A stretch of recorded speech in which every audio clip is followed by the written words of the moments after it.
कहानी की शुरुआत नायक पार्क मूंडे से होती है, जो बाथरूम में खड़ा होकर शीशे में खुद को देख रहा है और सोचता है कि उसके सिर में दर्द क्यों नहीं हो रहा है। अचानक वह चिल्लाता है और फर्श पर गिर जाता है। वह मुश्किल से उठता है और शीशे में देखते हुए पूछता है, यह क्या है? क्या बदल गया है? क्या दुनिया? उसके चेहरे के साथ क्या हो रहा है? यह वही है, लेकिन फिर भी वह नहीं। थोड़ी देर बाद वह बिस्तर पर बैठता है। वह अपना सिर पकड़कर सोचता है, कैसे कहे? वह जल्दी शांत हो जाता है। उसके सामने एक इंटरफेस पॉपअप होता है।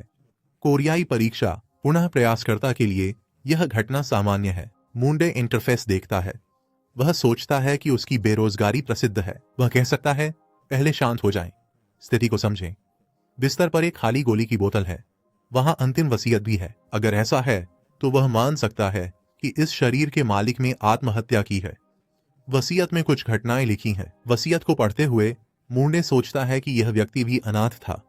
उसे बिना किसी कारण के कड़वाहट महसूस हुई।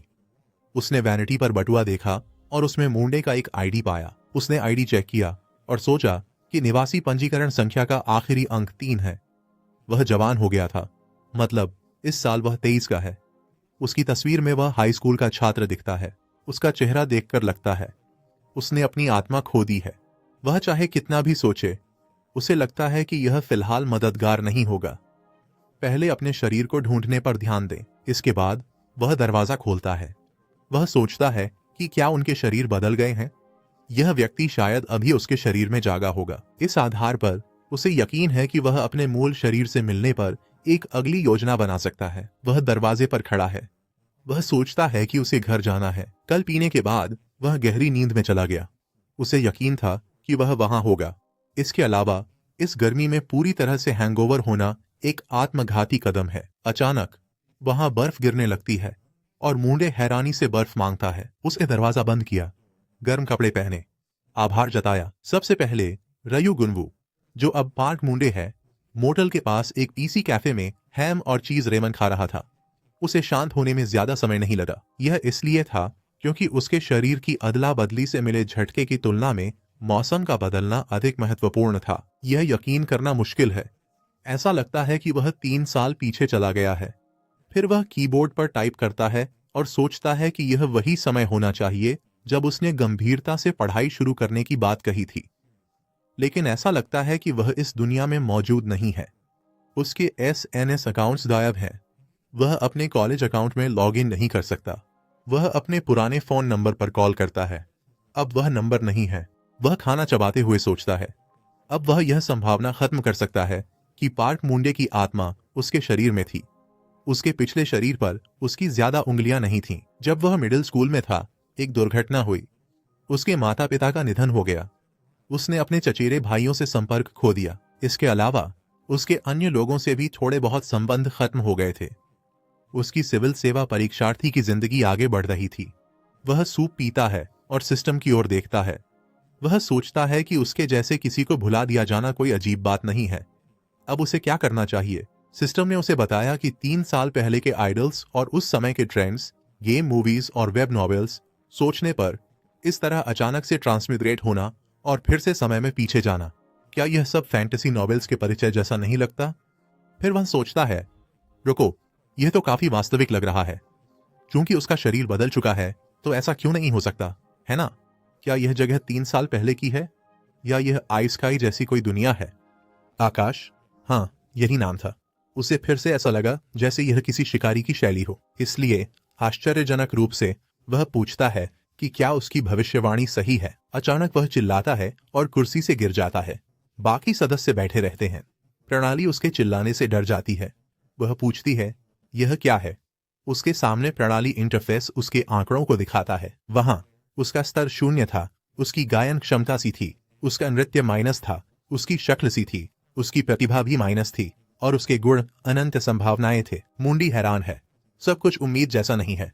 गायन, नृत्य, शक्ल, ये सब प्रतिभा जैसे लगते हैं, चाहे वह उन्हें कितनी भी बार देखे।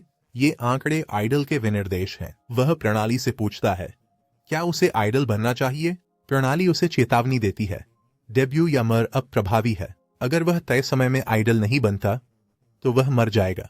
मूंडी आश्चर्यचकित होकर पूछता है, अन्य सदस्य उससे मिलने क्यों आते हैं? जब वह अपनी सोच में खोया होता है तो एक सदस्य उसे बुलाता है और पूछता है, सर, क्या वह किसी भी तरह से चोटिल है?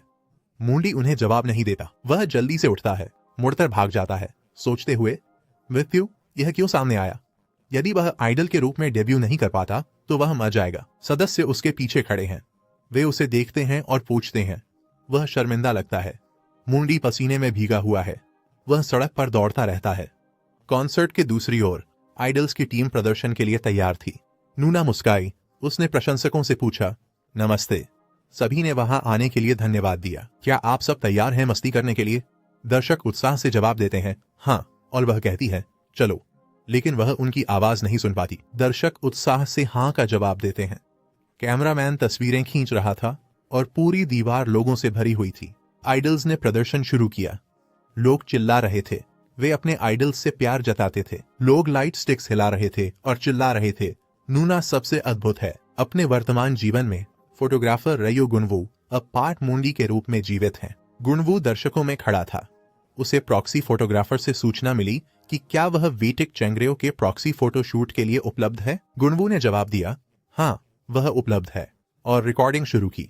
उसे याद आया कि कॉलेज के दिनों में उसने आइडल्स की तस्वीरें खींचकर अपने खर्चे पूरे किए थे। मूंडी को याद आया कि वह अपने पिछले जीवन में एक फोटोग्राफर था और इस पेशे के कारण उसे इस क्षेत्र की सभी प्रकार की घटनाओं का अनुभव हुआ।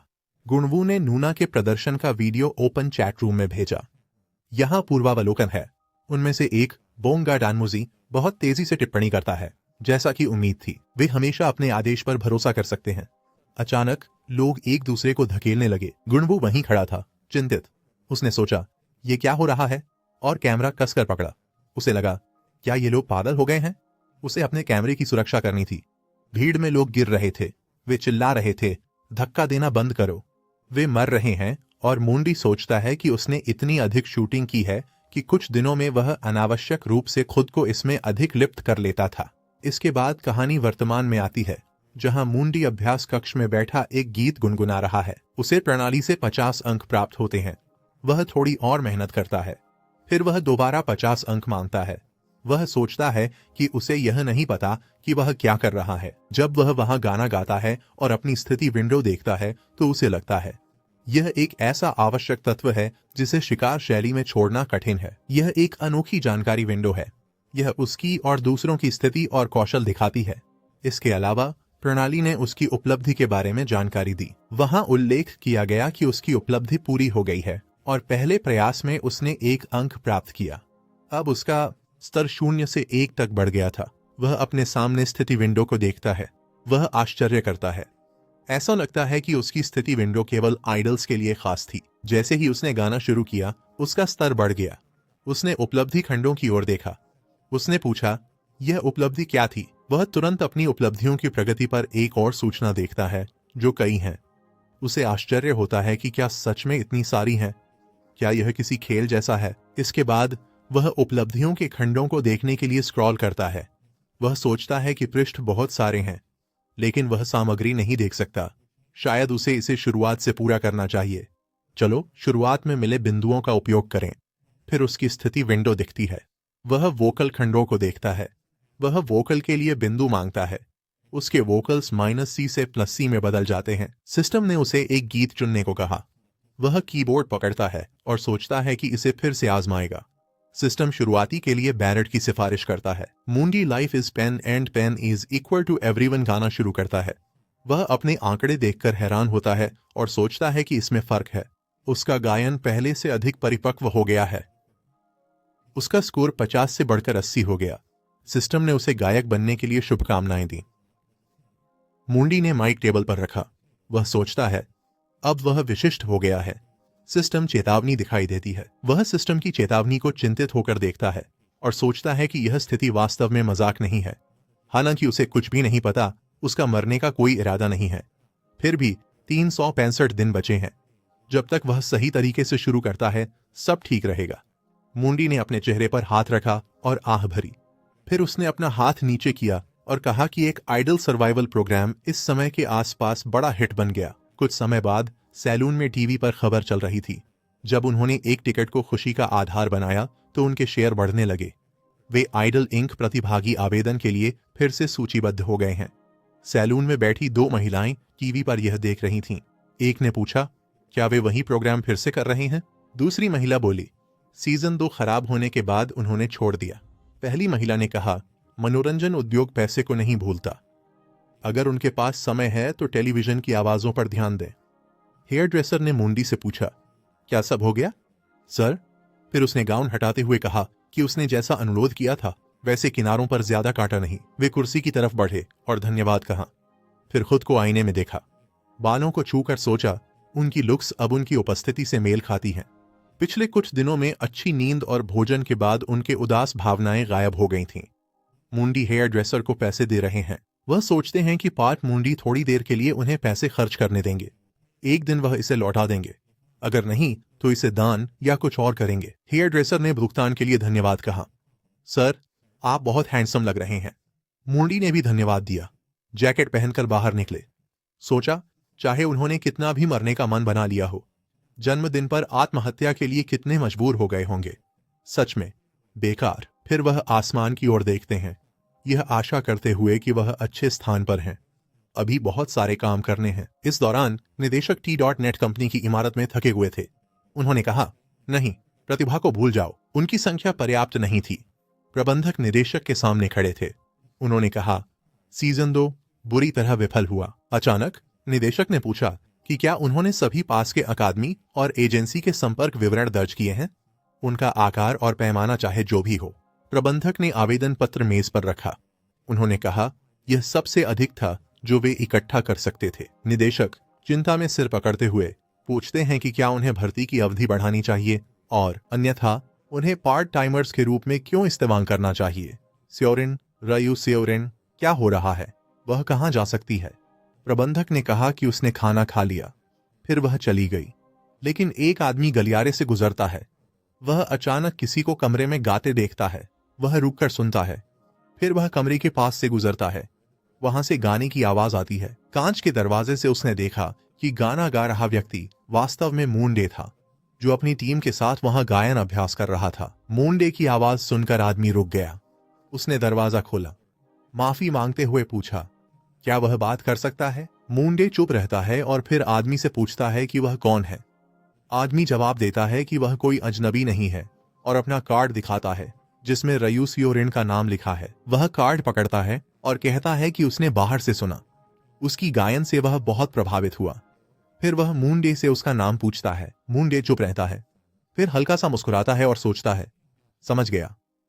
मुंडे सोचता है कि कुछ समय पहले कई कार्यक्रमों के बीच जो प्रशिक्षुओं को चुनते और हटाते थे, आइडल इंक को फिर से सूचीबद्ध किया गया था। यह एक पागल कार्यक्रम था जो कुशलता से स्टॉक्स और आइडल्स को मिलाता था। पहले सीजन में पैसा छका, दूसरे सीजन में महत्वाकांक्षा आई। फिर भी यह जल्दी ही इतिहास में पहली बार एक शर्मनाक अंत का सामना करना पड़ा। इतना सब होने के बाद प्रोडक्शन टीम फिर से सामने आई। उन्होंने निर्लज्जता से सीजन 3 और 1 को फिर से सूचीबद्ध किया। पहले हिस्से की इन प्रतिक्रियाओं के विपरीत सीजन 3 उनके लिए एक अप्रतिम बड़ी हिट बन गया। वह भविष्य जानता था और आइडल इंक की खबरें देखता था। वह एक डेटा ब्रोकर था। वह कह सकता था कि यह डेब्यू का अच्छा तरीका था। लेकिन एक समस्या थी, आवेदन की अंतिम तिथि 1 सप्ताह पहले खत्म हो चुकी थी और मुंडे यह सब सोचते हुए चुपचाप सियोरिन के सामने खड़ा था। वह मानता है कि अफवाहें सही थीं। कराओके नागरिक कास्टिंग का उपयोग सीजन 1 से हो रहा है। अफवाह थी कि जब स्टाफ को प्रतिभागियों की कमी होती है, वे कराओके में जाते हैं और अच्छे नागरिकों को चुनते हैं। यह तरीका बहुत अच्छा नहीं था। सियोरिन मुंडे के जवाब का इंतजार कर रहा था। मुंडे विचारों में खोया था। वह सोच रहा था, समय उससे तेज था। उसने गायन स्तर B तक बढ़ा लिया है। अगर वह किसी चीज में अच्छा है तो वे उसे चुन सकते हैं। फिर वह T.net कार्ड उठाता है। वह दिखाता है कि इसमें उसकी ज्यादा दिलचस्पी नहीं है। इसलिए मुंडे जवाब देता है कि वह पार्क मुंडे है और सियोरिन उसे अंगूठा दिखाते हुए उससे पूछता है कि उसका विशेषता नाम क्या है। उसने देखा कि वह स्टार बन सकता है। उसने सोचा कि क्या उसने कभी टीवी में जाने के बारे में सोचा है। उनका शो इस काम में अच्छा है। फिर वह गला साफ करती है और माफी मांगती है। उसकी उम्र क्या है? मुंडे कहता है वह 20 साल का है। सियोरिन पूछता है कि क्या उसकी उम्र सही है। अगर उनका स्थान पास है और समय है तो वह टेस्ट वीडियो शूट करना चाहेंगे। मुंडे शर्माता है और आश्चर्य से पूछता है, माफ कीजिए, वह कहती है कि वह उसके स्टार बनने की संभावना देख सकती है। मूनडे कहता है कि वह इतना निश्चित नहीं है। सियोरिन उसकी बात पर ध्यान नहीं देता और कहता है, स्टूडियो आओ, वहां तुम्हें मजेदार अनुभव मिलेगा। मूनडे ने कार्ड देखा, वह सिर हिलाता है। अब इसे स्वीकार करना चाहिए। फिर सोच विचार कर मूनडे जवाब देता है, ठीक है। मूनडे की स्थिति विंडो वहां दिखाई देती है और उसका स्तर 1 से 2 तक बढ़ गया। उसके गायन का स्तर भी माइनस था, उसकी दिखावट सी थी और उसके गुण अनंत संभावनाएं थे। इसके अलावा उसकी स्थिति असामान्यता थी, डेब्यू और मरना। वह बिस्तर पर लेटा हुआ सोचता है कि उसने आज अच्छा प्रदर्शन किया है। टेस्ट शूट भी कोई बड़ी बात नहीं थी। जब उसने सियोरिन से कहा कि उसके माता पिता नहीं है, उसकी आंखें चमक उठीं। वह सोचता है कि क्या यह अच्छा कंटेंट होगा। प्रोडक्शन स्टाफ उससे क्या उम्मीद कर रहा था। यह ठीक है, भले ही उसके पास कौशल न हो। अगर वह अपनी अजीब हरकतों से लोगों को हंसा सकता है तो यह बेहतर होगा। उसके लिए यह उसकी उपस्थिति है, न उससे ज्यादा और न कम। वह चाहे जो भी हो, उसे बस प्रतिभागी के रूप में नामांकित होना था। फिर भी एक चीज है जो उसे परेशान कर रही है। इसके बाद moondt.net एक मनोरंजन कंपनी में जाता है। वहां पहुंचकर वह चकित होकर पूछता है, माफ करें, क्या यह 10 दिनों में है? सियोरिन फॉर्म दिखाते हुए उत्तर देती है, हाँ। मूंडी देखता है कि अधिकांश समय उन्हें जगह नहीं मिलती। वह आखिरी प्रतिभागी है, पार्क मूंडी, SSI। उसने जैकपॉट मारा। मूंडी सियोरिन पर नाराज होता है। वह सोचता है कि उन्होंने बिना सोचे बताया। उसके पास तैयारी के लिए सिर्फ 10 दिन है। मूंडी फिर भी कहता है, ठीक है, और उन्हें धन्यवाद देते हुए टिन पैक खोलता है। वह सोचता है, अब उसके पास क्या विकल्प है। अगर वे ऐसा खेल खेलना चाहते हैं तो उसे भी उन्हें जवाब देना होगा। ऐसा लगता है कि उसे अपनी योजना से अधिक चरम विधि का उपयोग करना होगा। 10 दिन बाद T1 स्टूडियो ने आइडल इंक को सूचीबद्ध किया। पहले शूट के दिन पहला चरण आइडल इंक में व्यक्तिगत मूल्यांकन है।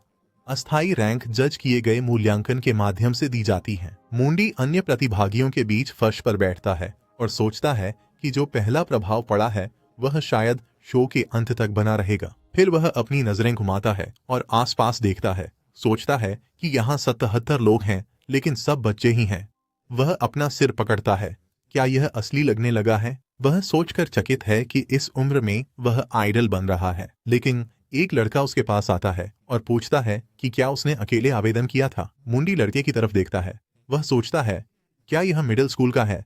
मूंडी कहता है, हाँ। वह उसके अच्छे व्यक्तित्व पर विचार करता है। लड़का पूछता है, क्या उम्र की परवाह नहीं है? मूंडी कहता है, मैं 20 का हूँ। वह सोचता है, मैंने 9 साल चुकाए हैं। इसके बाद लड़का पूछता है कि उसकी एजेंसी कौन सी है। मूंडी जवाब देता है कि उसके पास कोई नहीं है। बगल में बैठा लड़का पूछता है कि क्या वह पहले किसी एजेंसी में था। मूंडी जवाब देता है, नहीं, उसके पास कोई एजेंसी नहीं है। लड़का कहता है कि वह समझ गया है। वह आश्चर्य से सोचता है, नर्क, और फिर उठकर मूंडी को अलविदा कहता है। मूंडी पीछे बैठा सोचता है। उसकी ईमानदारी एक पल में गिर गई। वह आंखें बंद करता है। सोचता है, यह बच्चा संपर्क बना रहा है। यह लड़ाई उसे पागल लगती है, फिर भी वह इसे सहन कर रहा है। अपने विचारों में खोए हुए मूंडी को एक लड़का दरवाजे के पास से झांक कर बताता है कि अब प्रतिभागियों को स्थान बदलना होगा। कृपया थोड़ा तेज चलें। सभी प्रतिभागी उठकर चलने लगते हैं और मूंडी घुटनों पर बैठकर सोचता है, आखिरकार यह शुरू हो रहा है।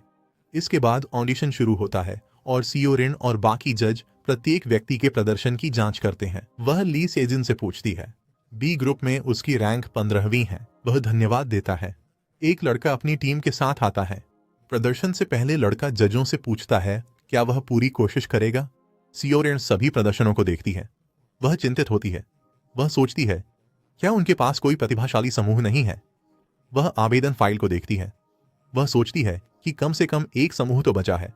ऑडिशन सोचते ही वह छोड़ने का मन करता है। वह समुदाय की प्रतिक्रिया नहीं सोचता।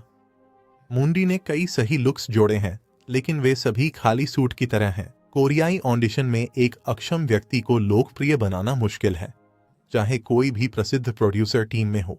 ऑडिशन का मजा प्रतिभा पर केंद्रित होता है, लेकिन अगर वह प्रतिभा मौजूद नहीं है। इसके बाद वे अगले प्रतिभागी को उसके प्रदर्शन के लिए बुलाते हैं और अब पार्क मूंडी की बारी थी। वह मंच पर आया। सियोरिन ने उसे देखते हुए सोचा, इस बार जो बच्चा लाया गया है वह भी मैं ही हूं। वह जिसे उसने केवल 10 दिन शेष रहते हुए जल्दी से शामिल किया था। फिर उसने लंबी सांस ली। सोचा कि अगर वह खराब प्रदर्शन करेगा तो भी वे ध्यान आकर्षित कर सकेंगे। मोंडी ने अपना नाम बताया। उसने कहा, मैं पार्क मोंडी हूं, मैं आपकी देखभाल में रहूंगा। एक न्यायाधीश ने प्रतिभागी पार्क मोंडी से पूछा कि क्या यही उसका पूरा परिचय था। उसने उत्तर दिया, हाँ, बस यही उसके पास था। न्यायाधीशों ने फुसफुसाना शुरू कर दिया। उसे पता है कि यह असामान्य है, यह मजेदार है। उसके आवेदन में कुछ भी नहीं था। दूसरे न्यायाधीश ने कहा, वह सही कह रहा है। फिर न्यायाधीश ने मोंडी से कहा, ठीक है, अब अपना प्रदर्शन दिखाओ। मोंडी ने गाना शुरू किया। न्यायाधीश उसकी सुरीली आवाज सुनकर अवाक रह गए। सभी प्रतिभागी वहां बैठे थे और इस गाने को लेकर अचरज में थे। महिला न्यायाधीश ने सोचा, वह इस गाने में अच्छा है। छोटे छोटे बीट्स को मिस करना आसान है, लेकिन उसने हर शब्द में सही ढंग से छोटे छोटे मेलोडी जोड़ दिए हैं। सियोरेन ने हैरानी से सोचा, यह क्या है? क्या यह प्रतिभागी कराओके में भी ऐसा ही था? नहीं, वह इतना कुशल नहीं था, क्योंकि अगर होता तो उसे उससे और इंटरव्यू मिलते। इससे भी ज्यादा, यह गाना वहां क्यों आया? कुछ दिन पहले वहां भी गए। मुंडी ने अपनी स्थिति विंडो की जांच की। उसका स्तर 4 तक पहुंच गया था। उसकी वोकल्स A- थीं, उसका लुक C+ था और उसका डांस और टैलेंट माइनस थे। वह माइक पकड़े हुए है और स्थिति विंडो की ओर देख रहा है। वह सोचता है कि उसकी वोकल्स अब A- पर हैं। उसने हाल ही में जो पॉइंट्स कमाए उन्हें वोकल्स में डाला है। यह सोचने पर यह स्पष्ट रणनीति लगती है। सामान्य जनता एक गायक में सबसे पहले कौशल की तलाश करती है। हालांकि मुख्य गायक बनने की चाहत रखने वाले आइडल उम्मीदवारों की संख्या कम है, इसलिए सबसे पहले उसे वोकलिस्ट बनना होगा। मुख्य वोकल सामग्री के रूप में खुद को स्थापित करना होगा ताकि उसकी डेब्यू की संभावना बढ़ सके। इसके बाद मुंडी कदम पकड़े हुए जमीन पर बैठता है और सोचता है, यह स्थिति के लिए पर्याप्त है। अगला कदम है मूल्यांकन गीत का चयन। फिर अपने प्रदर्शन पर न्यायाधीश की प्रशंसा को याद करते हुए वह जमीन पर लेट जाता है। वह कागज पर लिखना शुरू करता है और सोचता है, अपनी कमजोरी से शुरू करते हुए सब कुछ मिटा देते हैं जिसमें कोरियोग्राफी शामिल है। उसे एक न्यायाधीश के शब्द याद आते हैं, उसके नृत्य का क्या हुआ? और फिर महिला न्यायाधीश के शब्द भी, वह बिल्कुल भी नृत्य नहीं करता। गाने में तो अच्छा है, लेकिन नृत्य नहीं करेगा। मुंडी सोचता है कि शायद यही बात उसे सुनने को मिलेगी। केवल गाने पर केंद्रित बैलाड्स भी विकल्प में नहीं है, इसलिए वह अपनी कमजोरी को पार कर देता है। उसे तीसरे न्यायाधीश के शब्द याद आते हैं। न्यायाधीश पूछते हैं, वह ऐसा गीत नहीं चुन सकता जो बहुत लोकप्रिय और भारी हो। उसका गायन और प्रदर्शन अच्छा था, लेकिन वह आइडल कार्यक्रम में क्यों आया? मुंडी सोचता है, आइडल गाने छोड़कर सब बाहर हैं। कुछ दिन बाद T1 स्टूडियो में न्यायाधीशों ने आइडल इंक को फिर से देखा। उन्होंने प्रतिभागियों के प्रदर्शन पर ध्यान दिया। न्यायाधीशों में से एक ने प्रदर्शन की प्रशंसा की। उसे लगा कि वह इस गीत को अकेले गाकर थक रहा है। वह इसे मूल संस्करण से तुलना करने से नहीं रुक पा रहा। दूसरे न्यायाधीश ने कहा, 3 से अधिक लोगों द्वारा गाए गए गीत गाओ। इसमें पिछले 3 वर्षों के सभी गीत शामिल हैं और फिर सिर्फ एक ही गीत बचा था। आज जीवित रहने वाले अविश्वसनीय चमत्कार को मत भूलना, इसे मिटाना मत। अब मुंडी के प्रदर्शन का समय आ गया था। वह गीत गाना शुरू करता है और जैसे ही प्रतिभागी उसे सुनते हैं वे फुसफुसाने लगते हैं। वह गीत, यह होलिक सन बीच है। गीत से हैरान होकर एक न्यायाधीश ने सोचा, यह वही गीत है, उसे मत बताओ कि वह यह गाने जा रहा है। सियोरेन मुंडी के गीत से हैरान हो जाती है और सोचती है, यह गीत वहां क्यों आएगा? हालांकि पार्टी और मैं, होलिक, जो एक समय पर सबसे बड़े आइडल थे, वर्तमान में ब्रेक पर हैं। सैन्य अवधि पार्टी इन मी द होलिक्स के सदस्यों द्वारा रिलीज किया गया एकल एल्बम का बी साइड है। बी साइड्स शीर्षक ट्रैक के साथ आती हैं। यह एक आसान सुनने वाला गीत है। इसमें परक्यूशन बेस होता है। यह एक शानदार कृति है। प्रसिद्ध पिक लाभार्थियों ने इसे ऊंचाई दी। यह कुछ साल पहले की बात है। तब एक पुराना आइडल और लोकप्रिय विकल्प था। इसके अलावा इस गीत में कौशल का मूल्य स्पष्ट है। यह एक ऐसा गीत है जिसे ऑडिशन में आसानी से नहीं चुना जाता। सियोरेन सोचती है कि क्या यह संभव है? क्या उसने बिना कुछ जाने इस गीत को चुना? फिर वह मुंडी की ओर देखती है। वह गा रहा है। वह सोचती है, एक साधारण नागरिक जिसने टीवी शो के बारे में कुछ नहीं जानता, उसने यह सब गणना किया। गीत गाने के बाद मुंडी अपनी आंखें खोलता है। वह न्यायाधीशों को धन्यवाद कहता है। न्यायाधीश स्तब्ध थे, वे प्रभावित थे। महिला न्यायाधीश शर्माते हुए पूछती है, मुंडी ने अच्छा किया? उसने कहा, वह गाने के लिए मेहनत करता है। एक अन्य न्यायाधीश हैरानी से कहते हैं, नहीं, यह तो कुछ ऐसा है जो जन्म से ही होता है। उसके पास प्रतिभा है। महिला न्यायाधीश प्रशंसा जोड़ती है। सबसे पहले उसकी आवाज ताजगी भरी है, उसकी आवाज बहुत अच्छी है, वह इसे साफ सुन सकती है। वह सोचती है कि उसकी आवाज विभिन्न शैलियों में काम कर सकती है और उसकी तकनीक में कोई कमी नहीं है। एक न्यायाधीश उससे पूछता है कि क्या उसने कभी प्रशिक्षण लिया है। वह प्रशिक्षु भी नहीं है। मूंदी कहता है हाँ और उत्साह से बोलता है यह अद्भुत है। सियोरिन हैरान होती है। वह सोचती है सभी ने उसे पसंद किया, उसने सही समझ लिया। लेखक आगे नहीं सोच सकता, उसने सकारात्मक सोचने का फैसला किया।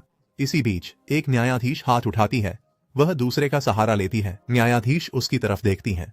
वह पूछती हैं मूंदी से क्या कुछ खास है जो वह देखना चाहती है। उसने उन्हें साधारण प्रदर्शन दिखाया। इसमें कोई जटिल कोरियोग्राफी नहीं थी। वह कुछ खास नृत्य दिखाना चाहता था। मूंदी ने महिला न्यायाधीश की ओर देखा। उसका चेहरा उसे परिचित लगा। वे प्रेरणा थे। उन्होंने सिखाया कि सेलिब्रिटी तस्वीरें कमा सकती हैं। बिल्कुल, क्योंकि उस अंत ने फेस कैम के माध्यम से भी लोकप्रियता प्राप्त की। यह दोनों के लिए लाभकारी था। हालांकि इस बार उनकी मुलाकात ऐसी नहीं लगती जिससे दोनों को फायदा हो। इसके बाद मूंदी स्टाफ की ओर देखता है और उनसे माफी मांगता है। स्टाफ उसके पास जाता है और उसकी बात सुनता है। मूंदी पूछता है कि क्या उस गाने को शामिल किया जा सकता है। स्टाफ जवाब देता है माफ कीजिए। स्टाफ चला जाता है। मूंदी उनकी ओर देखता है और सोचता है हालांकि यह आधा जुआ है, वह इसे आजमाएगा। इसके बाद उसने स्टेज पर माइक रख दिया। यंगरेन मूंदी को घूर रहा था। मूंदी ने नृत्य शुरू किया और उनसे संगीत बजाने को कहा। मूंदी नृत्य करते हुए सोचता है, उसे यकीन है कि वे खुद ही मूल्यांकन करेंगे। इसके बाद न्यायाधीश प्रतिभागियों से पूछते हैं क्या वे 30 मिनट के बाद फिर से शूटिंग शुरू करेंगे। मूंदी बॉस की कुर्सी के पास जाता है। वह कुर्सी नंबर 17 की ओर देखता है और सोचता है यह गलत नहीं है। समाप्त होने तक वह जल्दी ही मध्य 20वें स्थान पर पहुंच जाएगा। इसके विपरीत मूल्यांकन उसकी अपेक्षाओं से कहीं अधिक उदार निकला।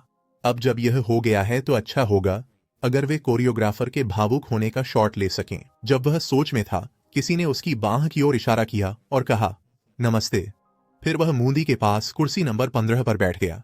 उसने कहा कि वह गायन में माहिर है। मूंदी सोचता है कि वह 15वें स्थान पर है। वह सोचता है वह पार्क मूंदी की उम्र के करीब लगता है। मूंदी उसे धन्यवाद देता है। उसे भी महसूस होता है कि उसने अच्छा किया। वह व्यक्ति मुस्कुराया और कहा उसका अंदाजा सही था। फिर बोला लेकिन वह नृत्य के मुकाबले कुछ नहीं था। मूंदी हैरान होकर सोचता है रुको। वह कहता है कि उसने सोचा नहीं था कि मूंदी गाएगा। उसका मतलब है कि यह गाना 10 साल पुराना है। पॉपकॉर्न बाय सॉफ्ट स्वीट, जो प्रवेश परीक्षाओं के लिए निषिद्ध है। मूंदी गुस्से में उसे देखता है। वह याद करता है जब उसने नृत्य शुरू किया था। पहले उसने एक प्रतिष्ठित मुद्रा बनाई। पॉपकॉर्न पर एक गीत बज रहा था और वह नृत्य कर रहा था। उसके पॉपकॉर्न जैसे नृत्य कदमों की प्रतिभागियों ने तारीफ की, जबकि न्यायाधीश उसके नृत्य पर हंसी को रोकने की कोशिश कर रहे थे। वह व्यक्ति अपने चेहरे को हाथ से ढककर हंसी रोकने की कोशिश कर रहा था। निराशाजनक नृत्य देख रहा था। मूंदी उसकी ओर देखता है, उसका मजाक उड़ाता है। वह सोचता है बस हंस दो, वह मूर्ख है। बिना किसी भाव के वह सोचता है उसने यह अपने वर्तमान नृत्य कौशल से हासिल नहीं किया है। वह मुश्किल से सरल कोरियोग्राफियां कर पाता है जो सभी कर सकते हैं, इसलिए उसने अपनी पूरी ताकत लगा दी। विचारों ने खोया। वह व्यक्ति उससे पूछता है क्या उसके पास कौशल और साहस है। वह सच में उसका सम्मान करता है। वह मूंदी को बैज दिखाता है। वह कहता है मैं ली सेजन हूं। वह उसे बार बार देखेगा। वह उसकी देखभाल में रहेगा। मूंदी अपना नाम बताता है। सेजिन हंसता है। वह पूछता है कि क्या वे एक ही उम्र के हैं। ली सेजिन को खेद नहीं है। वह उसका सम्मान करता है। यह सिर्फ उसके नृत्य को बढ़ावा देने के लिए नहीं था। हालांकि इसका कुछ असर जरूर हुआ। उसने वह नाम पहले देखा था। यह 9 बजे के समाचार में था। तब वह सिविल सेवा परीक्षार्थी था। हालांकि मूंडी सोचता है कि उसे उससे बातचीत शुरू नहीं करनी चाहिए। उसे उससे जुड़ना भी नहीं चाहिए। इसके बाद घोषणा की जाती है कि वे शूटिंग शुरू करेंगे। अब क्लैपरबोर्ड की आवाज सुनाई देती है। अगला प्रतियोगी कृपया मंच पर आएं। प्रतियोगी प्रदर्शन के लिए मंच की ओर बढ़ता है और अन्य प्रतियोगी उसे चुपचाप देखते हैं। एक न्यायाधीश ने प्रतिभागी की तारीफ की। उसने कहा कि उसका चेहरा सुंदर है। महिला प्रतिभागी हंसते हुए कहती है वह हिरण जैसा है। सेजिन कहता है वह लंबा है। और मूंडी वहीं बैठकर सोचता है वह अपने डेटा को बाजार में ला सकता है। साथ ही मूंडी बाख नाम के लड़के की ओर देखता है। उसका नाम सियोन अहयोन है। उसे लगता है कि अंतिम सदस्यों में ऐसा कोई नहीं है। यह पहली बार है जब उसने अपना नाम देखा है। उसके चेहरे के बावजूद वह डेब्यू नहीं कर सका। इससे लगता है कि उसकी कौशल काफी कम है। शायद उसके लुक्स को छोड़कर उसके आंकड़े डी और एफ के बीच हैं। क्या वह दूसरों की स्थिति नहीं देख सकता? आहयोन मंच पर आता है। मूंडी उसकी स्थिति विंडो देखने की कोशिश करता है। वह चौंक गया। आहयोन की स्थिति विंडो दिख रही है। क्या वह दूसरों की स्थिति देख सकता है? मूंडी स्थिति विंडो को देखता है और सोचता है कि यह जितनी शानदार दिखती है उससे बेहतर है। वह आसानी से रैंक 10 में आ सकता है। आहयोन की स्थिति विंडो पर उसके आंकड़े दिखाए गए थे। उसकी आवाज B-A थी। उसका नृत्य A और X था। उसकी शक्ल A+ थी और उसकी प्रतिभा B और A+ के बीच थी। उसके गुण दृढ़ता थे और उसकी असामान्यता की स्थिति आत्मसम्मान की कमी थी। मूंडी यह सब पढ़कर सोचता है, कोष्ठकों के अंदर की चीजें उसकी अधिकतम वृद्धि रैंक हो सकती हैं। अगर ऐसा है तो उसके सामने एक आशाजनक भविष्य है। वह स्थिति असामान्यता और आत्मसम्मान की कमी उससे मेल क्यों नहीं खाती? आहयोन घबराहट में माइक सेट करता है। उस चेहरे से पूछता है। न्यायाधीश कहते हैं, हाँ प्रतिभागी, अपना परिचय दें। मूंडी आहयोन के आंकड़े देखता है। वह सोचता है कि उसके पास स्थिति असामान्यता है। आहयोन बोलने के लिए माइक सेट करता है। अचानक उसे पसीना आता है। उसका शरीर कांपता है। वह मुश्किल से बोल पाता है, नमस्ते। वह स्योन आहयोन है और वह 20 साल का है। जैसे ही वह कांप रहा था, उसने देखा कि न्यायाधीश चिंतित हो गए। महिला न्यायाधीश ने पूछा, क्या वह कांप रहा है? आहयोन पसीने में भीगा हुआ था। वह रोने लगा और मुश्किल से बोल पाया। उसने कहा कि उसकी विशेषता नृत्य है। अन्य प्रतिभागी उसे रोने से मना कर रहे थे। मूंडी उसकी ओर देखती है और सोचती है, यह नर्वस होने की वजह से नहीं लगता। यह भाषण दोष का लक्षण है। सजिन बगल में बैठा उसकी ऊंचाई देख रहा है। आयोन को देखकर उसे लगता है कि उसकी ऊंचाई समान है। मूंडे आयोन के चेहरे की ओर देखता है। वह डिस्फोनिया के बारे में सोचता है। वह इस बात को लेकर सचेत है। आयोन के आंकड़ों में असामान्यता के बारे में सूचना पॉपअप हुई। उसमें आत्मसम्मान की कमी है। वह खुद से नफरत करता है। इससे उसके सभी आंकड़े कम हो जाते हैं। उसके आंकड़े बदल गए और मूंडे सोचता है कि सिर्फ एक स्थिति असामान्यता से ही उसके आंकड़े बहुत गिर गए। इसके अलावा यह संभव था कि सिर्फ सोचने से ही आंकड़े विंडो देखी जा सकती थी। यंगरिन चिंतित होकर पूछता है, क्या आयोन को बात करने में कठिनाई हो रही है? वह घबराकर बोलने के लिए नीचे झुकता है। जब वह छोटा था तब उसका एक हादसा हुआ था। यंगरिन कहता है कि उसे दोस्त बनाने में कठिनाई हुई होगी, साथ ही संवाद करने में भी। वह हाथ उठाता है, लेकिन लोग उसे गलत समझते हैं, इसलिए कुछ नहीं होता। यह सुनकर प्रतिभागी दुखी हो गए और मूंडे ने सोचा कि उसका ऐसा इरादा नहीं था। यह सब शो की रणनीति का हिस्सा था और ऐसे संवेदनशील मुद्दों पर प्रतिक्रिया देना उल्टा असर डाल सकता है। उसे जितना हो सके शांत और सहज रहने की कोशिश करनी चाहिए। यंगरिन ने उसे प्रदर्शन करने को कहा। वह डरते हुए जवाब देता है, हाँ। आयोन प्रदर्शन शुरू करता है। मूंडे ताली बजाता है। वह सोचता है कि प्रदर्शन बुरा नहीं है, लेकिन वह उसके मूल आंकड़े जानता है। उसके प्रदर्शन को देखने के बाद जजों ने सियोन आयोन की रैंकिंग 18 घोषित की। मूंडे सोचता है उसका प्रदर्शन उसकी मूल क्षमताओं से खराब था और आयोन मंच छोड़ते हुए जजों की ओर देखता है और जज कहते हैं, चिंता मत करो, वह भविष्य में बेहतर कर सकता है। वे लड़ाई के लिए तैयार रहेंगे। मूंडे के मन में कई भावनाएं हैं और फिर घोषणा की जाती है। वे अगले प्रतिभागी को मंच पर आने के लिए कहते हैं। आयोन नीचे जा रहा था। मूंडे उसे देख रहा था। वह सोचता है कि आयोन उससे नीचे रैंकिंग में था। यह उसके प्रभावशाली आंकड़ों के बावजूद था। आयोन मूंडे के पास बैठता है। मूंडे सोचता है कि उसे नमस्ते कहना चाहिए। इस दौरान घोषणा होती है, इस बार 5 हैं, चोई, जिनसू और होंगसियांग। मूंडे विचारों में खोया हुआ सोचता है कि वह पहले बात करने की कोशिश नहीं कर रहा है, लेकिन वह खुद से बातचीत शुरू करने की जहमत नहीं उठा सकता। मूंडे आयोन की ओर मुड़कर सोचता है, चलो इसे सरल रखते हैं, क्योंकि उसने अभी कुछ नहीं कहा है। जब मूंडे उसकी ओर मुड़ता है तो आयोन डर जाता है। मूंडे को चुप देखकर कुछ नहीं कहता और आयोन उसके बगल में सिर झुकाए बैठा रहता है। फिर मूंडे मंच की तरफ देखता है। वह सोचता है कि अभी बहुत कुछ बाकी है। जब आयोन सिर उठाकर चुपचाप मूंडे की ओर देखता है, मूंडे ऑडिशन हॉल में बैठा सोचता है कि अंतहीन प्रतीत होने वाला व्यक्तिगत मूल्यांकन आखिरकार अपने पर्दे गिरा चुका है। 70 से अधिक प्रदर्शनों को देखना जो एक दूसरे से मिलते जुलते हैं आसान काम नहीं है। फिर प्रतिभागियों को घोषणा की जाती है कि वे अब डॉर्म्स की ओर बढ़ेंगे। कृपया अपनी रैंक के अनुसार निर्धारित वाहनों में सवार हों। शीर्ष 10 प्रतिभागियों को वीआईपी लिमोजिन में डॉर्म्स तक ले जाया जाएगा। मूंडे ने अपना हाथ चेहरे के नीचे रखा और एक तरफ देखते हुए सोचा, वैसे भी वह 22वें स्थान पर रहा। संख्याओं पर विचार करने के बाद भी यह रुकावट अच्छी थी। कुछ देर बाद मुंडे उस प्रीमियम बस में बैठा। यह बस 11वें से 25वें रैंक के लिए थी। खिड़की से बाहर देखते हुए उसने सोचा, यह रैंकिंग का साफ भेदभाव था। उच्च रैंक वाले प्रतिभागी ऑडिशन हॉल से बाहर आते हैं। वे वीआईपी लिमोजिन देखकर खुश हो जाते हैं। मुंडे उनकी ओर देखता है और सोचता है, ये बच्चे की कार्यक्रम में प्रभावशाली प्रदर्शन करने वाले हैं। नंबर 1 था चा योजिन, जो 19वें स्थान पर था। नंबर 2 था किम रिबिन, जो भी 19वें स्थान पर था। मुंडे ने दोनों की ओर देखा और सोचा कि ये दोनों एक ही प्रसिद्ध एजेंसी से हैं और अंतिम प्रथम स्थान भी इन्हीं में से किसी एक को मिला। मुंडे ने एक अन्य सदस्य लयू चुंगवो की ओर देखा, जो 22वें स्थान पर था, और सोचा कि वह भी काफी आकर्षक था।